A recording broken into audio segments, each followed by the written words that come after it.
Hello everyone, welcome to exam Dost platform. और इस platform पर मैं कामेश श्रीवास्तव आप सभी लोगों का स्वागत करता हूं। और जो भी लोग इस वीडियो को देख रहे हैं तो सबसे पहले तो इस वीडियो को लाइक कर दें और चैनल को सब्सक्राइब करना ना भूलें। और बाकी अपने सारे फ्रेंड्स के साथ इसको शेयर कर दीजिए सो दैट मैक्सिमम स्टूडेंट्स इसका बेनिफिट ले सकें। मेरे साथ हैं आज गेट 2024 के all India rank holder Abhiraj. इन्होंने ईसी ब्रांच में ऑल इंडिया रैंक 28 हासिल की है और आईएन ब्रांच में ऑल इंडिया रैंक 32 हासिल की है। इनके लिए कमेंट बॉक्स में कॉन्ग्रेचुलेशन लिखना ना भूलें।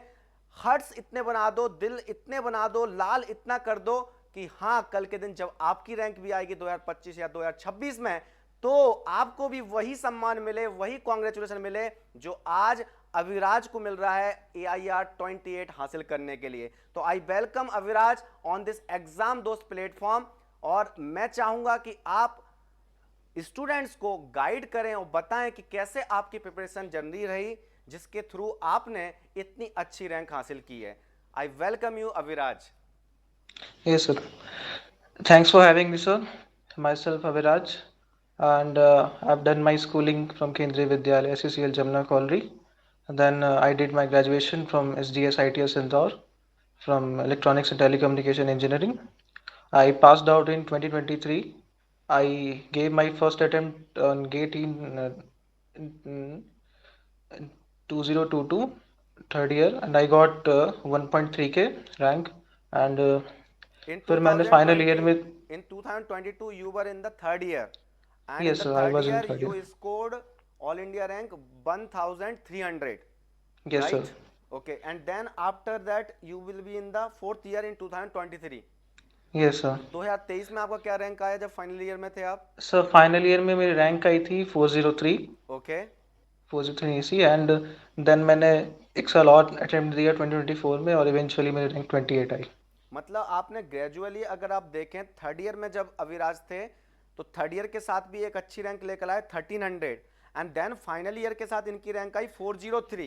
और फाइनल ईयर यस के सर साथ जो 403 रैंक आई उसके बाद इन्होंने एक ड्रॉप लिया और ड्रॉप लेने के बाद ईसीई में ऑल इंडिया रैंक 28 लेकर आए हैं। और सबसे खास बात है कि आईएन में भी इन्होंने जो रैंक लेकर आए हैं 2024 में वो 32 रैंक लेकर आए हैं। तो ये बहुत खास बात है। तो अविराज, मेरा सबसे पहला क्वेश्चन आपसे ये है कि जब आपकी फाइनल ईयर में 403 रैंक आया था तो यस फाइनल सर ईयर के साथ जो 403 रैंक था उसका आपने कुछ यूटिलाइजेशन नहीं किया फॉर एमटेक एडमिशन और for any PSUs? What was the scene? Sir actually MTech का हालांकि मुझे इंटरेस्ट था बट लेकिन मैंने उस टाइम उस टाइम मेरा करने की इच्छा नहीं थी मेरा अच्छा। पूरा मन एक्चुअली पीएसयू में था हम्म। और मेरा एक्चुअली इंजीनियरिंग सर्विसेज का प्री भी क्लियर हो गया था अच्छा। तो फिर मैंने मेंस के लिए फिर प्रिपेयर करना चालू कर दिया हम्म। हालांकि मैंने बाकी पीएसयूज मैंने अप्लाई किए थे हाँ हाँ। लाइक मैंने स्टार्ट गेल से किया था गेल में मुझे इंटरव्यू कॉल आया था मेरा फर्स्ट हम्म। तो हालांकि उसमें नहीं हो पाया था एंड देन मैंने फिर और भी दो तीन और पीएसयूज के मेरे कॉल आए थे इंटरव्यू के हालांकि उनकी रिजल्ट्स डिक्लेयर नहीं हुए like ISRO and DRDO okay okay, so अभी दे आर उनके still pending result still pending है। Yes sir they are still awaiting still awaiting. तो अब जैसे कि आपकी फाइनल ईयर में आपकी ऑल इंडिया रैंक 28 आया, तो उसके बाद आपकी फीलिंग कैसी थी और आपने सबसे पहले किसको इन्फॉर्म किया?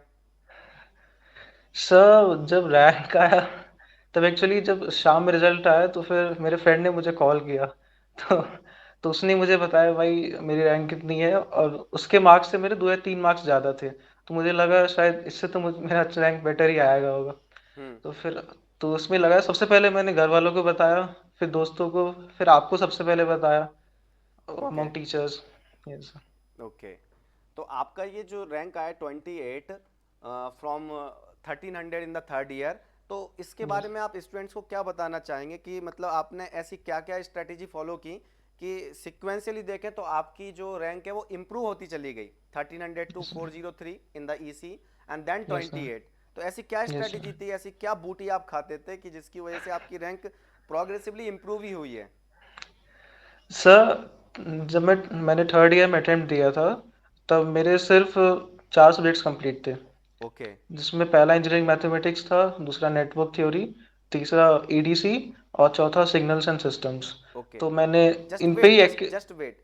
आपके 4 सब्जेक्ट थे, signal system, electronic devices, mathematics and and some basic network theory. Basic network theory. तो स्टूडेंट ये माइंड करने वाली बात है कि अगर आप 1300 रैंक की बात करें, इसमें भी एक अच्छा एनआईटी मिल जाता है, क्योंकि ये रैंक इनकी थर्ड ईयर में थी, और इन्होंने 4 सब्जेक्ट के बेसिस पर mathematics, network, digital mathematics, network, EDC and signal system के बेस पर अचीव कर ली। मीनिंग इज दैट अगर आपकी एक्यूरेसी बहुत अच्छी है तो आप कुछ सब्जेक्ट के बेस पर भी एक अच्छी रैंक हासिल कर सकते हैं। So it is about third year, then go ahead.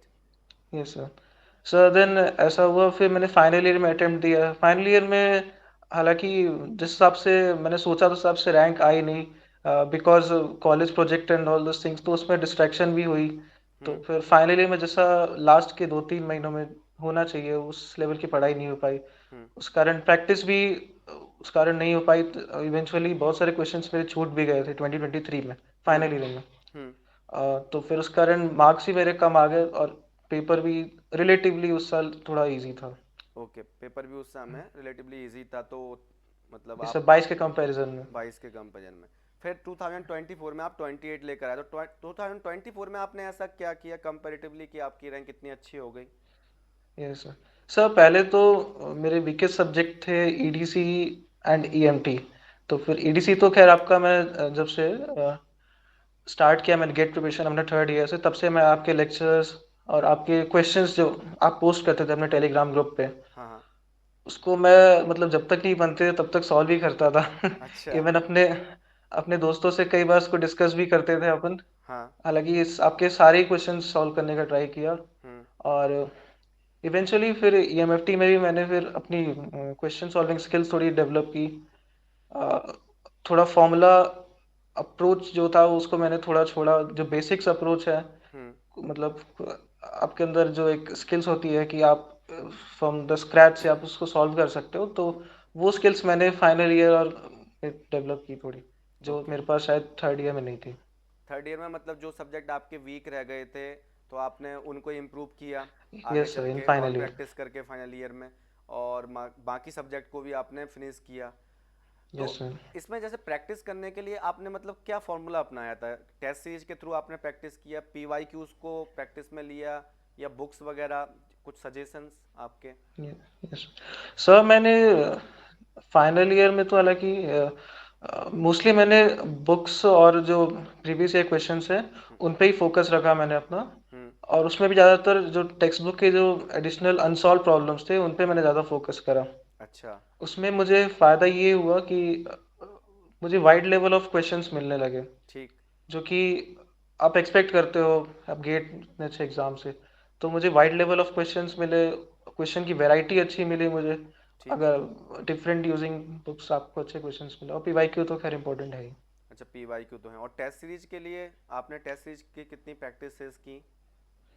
Sir मैंने टेस्ट सीरीज हालांकि 24 अटेम्प्ट में एक भी नहीं दी थी। अच्छा, ये तो यस बहुत सर। इंटरेस्टिंग बात है। Yes sir. सर मेरा एक्चुअली यूनिक अप्रोच रहता था उसमें। अच्छा। मतलब बाद में मैं कुछ क्वेश्चंस मैंने स्क्रीनशॉट लेके मैं रख लेता था। हम्म। फिर बाद में मैं उनको 65 क्वेश्चंस फ्रेम करके पीडीएफ के फॉर्म में देन मैं उसको सॉल्व करता था। ओके तो ओके। मुझे वो तो बेटर यहाँ पर लगता। देखो स्टूडेंट्स, आप लोगों के लिए एक इम्पोर्टेंट जानकारी ये मिल रही है, जैसा कि मैं भी क्लास में बोलता हूँ कि जब मैंने प्रिपरेशन किया था गेट का, तब मैंने भी टेस्ट सीरीज में अपीयर नहीं हुआ था। मैं जस्ट एक टेस्ट दिया था डिजिटल सर्किट का, और एक अच्छी रैंक लेकर आ गया था। तो मेरा यहाँ पर रिकमेंडेशन या अभिराज का ये रिकमेंडेशन नहीं है कि आप टेस्ट सीरीज ना दें, बट यस। एक और अप्रोच ये आपको निकल के आ रही है कि अगर आपके फंडामेंटल बहुत अच्छे हैं, आपने सब्जेक्ट को बहुत अच्छे से पढ़ा हुआ है, और आपने पीवाई को अच्छे से लगाए हुए हैं, या कुछ बुक्स एटसेट्रा के एक्स्ट्रा क्वेश्चन आपने प्रैक्टिस कर लिए हैं, और शायद अगर आप टेस्ट सीरीज में भी अपीयर नहीं हो पाते तब भी आप एक अच्छी रैंक लेकर आ सकते हैं। कि सपोज आपका सिलेबस कंप्लीट होते होते आपका टाइम बहुत ज़्यादा हो गया और आपने टेस्ट सीरीज सपोज नहीं भी कर पाई, तो आप अपने मन में ये मलाल लेकर ना जाएं एग्जाम में कि मैं टेस्ट सीरीज में तो अपीयर ही नहीं हो पाया हूं, तो मेरी रैंक कैसे आएगी। अविराज सामने एग्जाम्पल है, उन्होंने उतनी टेस्ट सीरीज नहीं दे पाई, उतने इनफैक्ट उसने टेस्ट सीरीज दी ही नहीं, तब भी उसकी अच्छी रैंक आ गई। We are not recommending that कि आप टेस्ट सीरीज में ना अपीयर हो। टेस्ट सीरीज आपको और बेहतर बनाती है, आपकी प्रैक्टिस को और अच्छा करती है, तो टेस्ट सीरीज में अपीयर होना चाहिए। बट उन बच्चों के लिए जो अनफॉर्चुनेटली अगर उनको टाइम नहीं मिलता है और नहीं अपीयर हो पाते टेस्ट सीरीज में, तो घबराएं नहीं, आपकी रैंक तब भी अच्छी आ सकती है। अविराज उनमें से एक एग्जाम्पल है। तो अविराज, मैं आपसे ये जानना चाहूँगा कि हमने ये सब स्टार्ट किया, ठीक है, तो मैं ये जानना चाहूँगा कि ऐसा क्या स्पेशल है। मैं ये देखता हूँ कि GSITS जो कॉलेज है इंदौर का, इससे हर साल यस। कंसिस्टेंटली रैंक आती है। क्योंकि मैं जब से गेट में पढ़ाना स्टार्ट किया हूँ इस कॉलेज, क्योंकि मैं इंदौर में भी काफ़ी पढ़ाया हुआ हूँ, तो GSITS IITDA भी यहाँ के काफ़ी स्टूडेंट मेरे से पढ़े हुए हैं। मैं कंसिस्टेंटली देखता था कि यहाँ से रैंक जरूर आती है। और जब मैंने ऑनलाइन पढ़ाना स्टार्ट कर दिया, ऑनलाइन में आया, तब भी मैं देखता हूँ कि GSITS कॉलेज से हर साल रैंक जरूर आती है। जैसे कि भरत रहेजा एक स्टूडेंट, उसकी रैंक, प्रांशु की यस तिवारी वो भी GSITS, उसकी रैंक, आप अविराज आपकी भी रैंक। ऐसा क्या जड़ी बूटी खिलाई जाती है GSITS में आप लोगों को? सर, जड़ी बूटी तो नहीं है, बट ये है कि कॉलेज का भी थोड़ा बहुत ज़्यादा रोल रहता है, क्योंकि आपको एक प्रेशर सिचुएशन हैंडल करना भी आना चाहिए, जो मुझे लगता है कि हमारे कॉलेज में काफ़ी रहता है अच्छा। Starting from the first year. तो ओके। फिर गेट एग्जाम में भी आपको सपोज आपने चीज़ें पढ़ी हुई रहती है, बट कुछ क्वेश्चंस ना बनने के कारण आप पीयर प्रेशर में आ जाते हो एग्जाम इन्वायरमेंट। हम्म। तो वो कंट्रोल करने की एबिलिटी आपको और कहीं से नहीं, कॉलेज या आपके अपने रियल लाइफ से ही मिलती है। ओके। वो, हाँ, वो आप कैसे हैंडल कर सकते हो प्रेशर को, एग्जाम प्रेशर, क्योंकि इस बार 24 का paper I think was one of the toughest okay. इसी। सो सर, वो मुझे काफ़ी काम आया है टू कीप माई नर्व्स मतलब काम। कॉलेज आपको एक प्रेशर को हैंडल करने की सिचुएशन, मतलब में उसमें ढाल देता है कि जिससे आप एग्जाम में भी अच्छा परफॉर्म कर पाते हैं। सो नो डाउट कॉलेज का भी रोल होता है, बहुत इंपॉर्टेंट रोल होता है, क्योंकि यस आजकल सर। मैं देखता हूँ कि पूरा क्रेडिट कोचिंग को चला जाता है। बट रियली मैं ये बोलना चाहूँगा कि GSITS कॉलेज में कुछ तो ऐसा खास बात है कि यहाँ के बच्चे रैंक जरूर लेकर आते हैं। और वो खास बात अभिराज ने बताई कि ऐसा कुछ नहीं है, थोड़ा प्रेशर भी बहुत ज़रूरी होता है, जिसकी वजह से हम अच्छा रैंक लेकर आ सकते हैं। और वहाँ पर ये शुरुआत से ही सिखा दिया जाता है, एक तरीके से बीज की तरह डाल दिया जाता है फर्स्ट ईयर से स्टूडेंट के अंदर, कि वो प्रेशर हैंडल करना सीख जाता है और फाइनली एक बड़े बड़े एग्जाम में वो अच्छी रैंक हासिल कर लेता है। तो अभिराज, मेरा नेक्स्ट क्वेश्चन आपसे ये है कि ये तो आपकी एक जर्नी रही जिसमें आपने प्रिपरेशन किया। आप ऐसी क्या टिप्स बताना चाहेंगे जो फ्यूचर एस्पिरेंट है 2025 या 2026 के लिए, कि वो ऐसी कौन कौन सी मिस्टेक्स ना करें जिसकी वजह से उनकी मतलब रैंक अच्छी आ सके, या उनको क्या क्या स्ट्रेटेजी फॉलो करनी चाहिए सो दैट वो अपने मैनीफोल्ड कर सकें अपनी प्रिपरेशन को और फाइनली अच्छी रैंक लेकर आ सकें? सर, जैसे मैंने आपसे ही सीखा था कि आप हमेशा बोलते थे कि लाइक इन ईडीसी लेक्चर्स आप हमेशा बोलते थे कि क्वेश्चन सॉल्व करो, बट लेकिन एक टाइप के क्वेश्चन आप बार बार मत सॉल्व करो। उससे अच्छा है कि आप 50 तरह के क्वेश्चन आप कई बार सॉल्व करो। तो ये बहुत बड़ी लर्निंग थी। और ये चीज़ मैंने काफ़ी देखी कि अब मैंने देखा है, मतलब कई बच्चे मतलब जैसे सपोज कोई इक्वेशन नेटवर्क थ्योरी का केवीएल केसीएल का ही, ओके। तो वो उसी तरह के क्वेश्चन वो 10-15 बार 20-30 बार लगा देते हैं। ओके। उससे अच्छा वो नए नए वेराइटीज़ के केवीएल केसीएल में ही तो हम्म। वो नए क्वेश्चंस ट्राई कर सकते हैं। और दूसरा ये है, maximum number of questions solve करनी चाहिए अपने को, ताकि मीन्स। एक हम्म। एक्यूरेसी तो मेंटेन हुई और एक स्पीड भी हो, जो कि गेट में बहुत इंपॉर्टेंट फैक्टर प्ले करती है, specially in 3 hours. Means variety of questions पर ज़्यादा फोकस करना चाहिए रेदर देन कि एक ही टाइप के मल्टीपल क्वेश्चंस कर रहे हैं। Yes sir. नो डाउट एक ही टाइप के दो तीन क्वेश्चन भी कर लें जिससे आपकी उस डोमेन में अच्छी पकड़ हो जाए, बट ऐसा नहीं कि एक ही यस टाइप के बहुत सारे क्वेश्चंस किए जा रहे हैं yes sir. Yes sir, unlimited. वही वही। तो इसी वजह से कई बार ऐसा हो जाता है कि नेटवर्क थ्योरी भी कई बार बच्चे 250 घंटे पढ़ रहे होते हैं कुछ यस क्लासेस सर। में, yes, exactly control system exactly. पढ़ रहे होते हैं 500 घंटे कंट्रोल सिस्टम की क्लास पढ़ रहे होते यस। हैं, है ना, यस सर, या डेफिनेटली। ईडीसी पढ़ रहे होते हैं 180 घंटे की क्लासेस। तो उसमें कुछ नहीं होता, वो सेम सेम टाइप का क्वेश्चन बार बार रिपीट हो रहा होता है, तो इस टाइप यस की स्ट्रेटेजी से उनको बचना चाहिए, है ना। यस अच्छा, एक चीज़ बताइए, जैसे कि आपने 22 23 24 इतना रिच एक्सपीरियंस है तुम्हारा इस गेट यस एग्जामिनेशन सर। को लेकर, तो कहीं ना कहीं एग्जामिनेशन की प्रिपरेशन में स्टूडेंट के साथ एक कॉमन फैक्टर होता है कि वो कई बार डीमोटिवेट हो जाता है। तो आप अपने यस सर। मोटिवेशन के लिए ऐसे क्या मतलब उम, काम करते थे जिससे आप मोटिवेटेड हमेशा बने रहे, कि आप कंसिस्टेंटली परफॉर्मर रहे हैं गेट एग्जामिनेशन में? Yes sir. सर, मैं स्टार्ट करूँगा 2022 से, माई थर्ड ईयर से। तो फिर सर थर्ड ईयर में एक्चुअली जब मेरी रैंक आई थी, तब मुझे खुद विश्वास नहीं हुआ था कि 4 सब्जेक्ट्स पे इतनी आ जाएगी। ओके। फिर मुझे ये सीखने को मिला कि मतलब आप आपका अगर आपकी एक्यूरेसी बहुत बढ़िया है तो आप अच्छा रैंक ला सकते हो। और ये दूसरी बात ये भी है कि मोटिवेशन सर, मेरे फैमिली मेंबर से हमेशा मुझे मोटिवेशन मिलता था। एक्चुअली वो देखते थे कि हार्ड वर्क कर रहा है, बट फॉर सम रीजंस उसको शायद उसके जो मन मुताबिक रिवॉर्ड नहीं मिल रहा है, बट लेकिन उनका फैमिली सपोर्ट हमेशा से रहा है। और सर फ्रेंड से भी मैं बात करते रहता था बीच बीच में, तो मुझे कभी भी डिमोटिवेशन ऐसा कुछ हुआ नहीं है। ओके, तो डीमोटिवेशन कभी मिला ही नहीं इतना, तो मतलब यस सर। एकदम से उस एक्सपीरियंस को कैसे कोई जाहिर कर सके कि सर डीमोटिवेट हुआ तो मैं ये किया। अच्छा, यस कभी सर। बोर भी फील हुए होगे पढ़ते पढ़ते कि बहुत पढ़ते यस सर, पढ़ते बोर तो परेशान से खैर। हो गए कि यार ये लग रहा है कि इन किताबों को एक साइड फेंक दो, तो उस टाइम पर मतलब उस सिचुएशन में क्या करते थे आप लोग? सर एक्चुअली मुझे जब पढ़ने का मन नहीं करता है, तब या तो मैं दोस्तों के साथ घूमने चले जाता था, हम्म। या तो मैं मेरा जो फेवरेट एक्टिविटी है वो है सोना। ओके। तो सोना। Yes sir. ठीक है। यस सर, तो मैं तुरंत सो जाता था, या तो मुझे नेचर के पास भी वक्त बिताने में मजा आता था, तो ओके। मैं गार्डन वगैरह में घूमने चले जाता था। तो तो यस। सोने की बात करते हैं तो सोने में कितने घंटे, मतलब 20-25 घंटे सोते थे, मतलब 20 22 नो घंटे या सर, नो सर। कितने घंटे? सर नॉर्मली तो मेरा स्लीप रहता था करीब 8 से 10 घंटे का हाँ हाँ। एवरेज टाइम है, और बाकी तो एवरेज इतना ही रहता था सर। सोना खैर लिमिटेड ही था, बट ये था कि टेंशन बस्टर भी था काइंड ऑफ। ठीक है। तो ये एक्सपीरियंस था अविराज का गेट एग्जामिनेशन के लिए, और इन्होंने कंसिस्टेंटली परफॉर्म किया है गेट एग्जामिनेशन में, और काफ़ी टिप्स भी बताई आप लोगों को। इनके केस में बहुत मतलब डिफरेंट बात ये मिली कि इन्होंने टेस्ट सीरीज नहीं दी थी।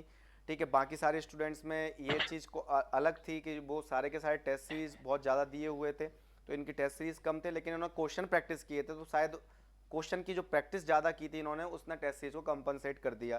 तो इनके केस में ये डिफरेंट देखने को मिला। और बाकी इनसे जो भी टिप्स मिली हैं आपको, अगर आपके लिए वो सूटेबल होती हैं वो टिप्स, तो आप उनको फॉलो कीजिए और डेफिनेटली आप भी एक अच्छी रैंक लेकर आ सकते हैं। तो जो भी लोग इस वीडियो को देख रहे हैं वो सबसे पहले इसको लाइक जरूर कर दें, शेयर जरूर कर दें अपने मैक्सिमम फ्रेंड के साथ, सो दैट उनको भी बेनिफिट मिल सके। जिन्होंने इस चैनल को सब्सक्राइब नहीं किया वो सब्सक्राइब कर लें। और हाँ, सबसे इंपॉर्टेंट बात यह है कि एग्जाम दोस्त के प्लेटफॉर्म पर 1 अप्रैल से मैं पढ़ाने वाला हूँ एनालॉग सर्किट, और ECEE के लिए ये वन स्टॉप सॉल्यूशन है एग्जाम दोस्त प्लेटफॉर्म। यहाँ पर हम सारी आपकी गाइडेंस प्रोवाइड करेंगे, मैं, अंकित सर, भीमा शंकर सर और पूरी एग्जाम दोस्त की टीम आपको गाइड करने वाली है और बेहतरीन कंटेंट देने वाली है। अभी सारे कोर्सेज पर 30% डिस्काउंट चल रहा है। जिसको भी एग्जाम दोस्त प्लेटफॉर्म पर तैयारी करनी है, हम लोगों को गाइडेंस में प्रिपरेशन करनी है, अभी एनरोल करें आप, और 30% वाला मैक्सिमम डिस्काउंट ऑफर में आप एडमिशन लें, जिससे आपको कॉस्ट इफेक्टिव पड़ेगा, अफोर्डेबल पड़ेगा, और however complete fees is affordable at the exam Dost platform. तो thank you Aviraj for this guidance thank you session sir. or topper stock we can say, and thank you all the candidates who are watching this video. Thank you.